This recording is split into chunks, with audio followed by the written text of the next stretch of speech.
Agora irei falar do trabalho infantil no século XIX. Neste século, as indústrias manufatureiras começaram a evoluir muito. Deixaram de ser um trabalho de força braçal para um trabalho de vigilância das máquinas.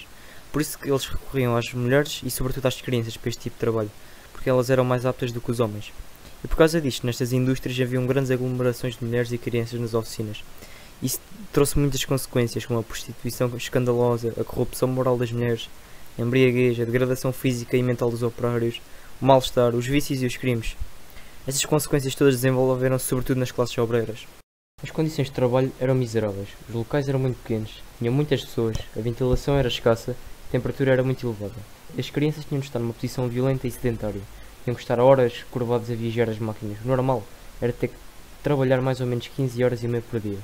E um facto curioso que eu também descobri foi, quando elas estavam tão cansadas de tanto trabalhar, simplesmente o que os pais faziam era batiam nelas para elas continuarem a trabalhar.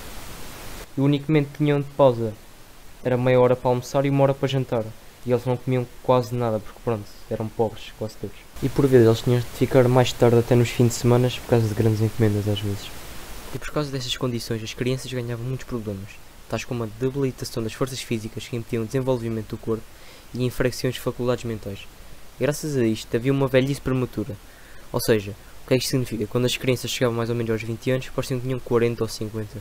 Na altura quase todos os velhos eram assim, tinham todos graves problemas físicos e mentais. Alguns até pareciam aberrações, não sei, por causa das condições de trabalho que tiveram. Basicamente roubaram a juventude destas crianças, para além do mais que as crianças estavam pouco tempo na escola, ou seja, a inteligência destas crianças estava adormecida.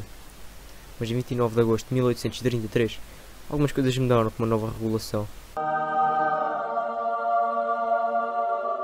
Segundo este regulamento que visava a duração do trabalho das crianças nas fábricas de lã, algodão e seda, só era permitida a entrada de crianças nestas indústrias a partir dos 9 anos até aos 13 anos. E tinham que trabalhar 43 horas por semana, que já era muito mesmo para a idade. E dos 13 aos 18 tinham que trabalhar 69 horas por semana e só podiam estar na escola 2 horas por dia, ou seja, isso era mesmo muito pouco. E fez um estudo nos anos 80 do século XIX que dizia que em Londres a esperança média de vida dos fiadeiros era de mais ou menos 26 anos e a dos soldados era aos 33 anos. E na cidade de Mulhouse, que também era um bocado surreal, metade das crianças morriam aos 2 anos. Ou seja, eram mesmo de condições muito precárias de vida.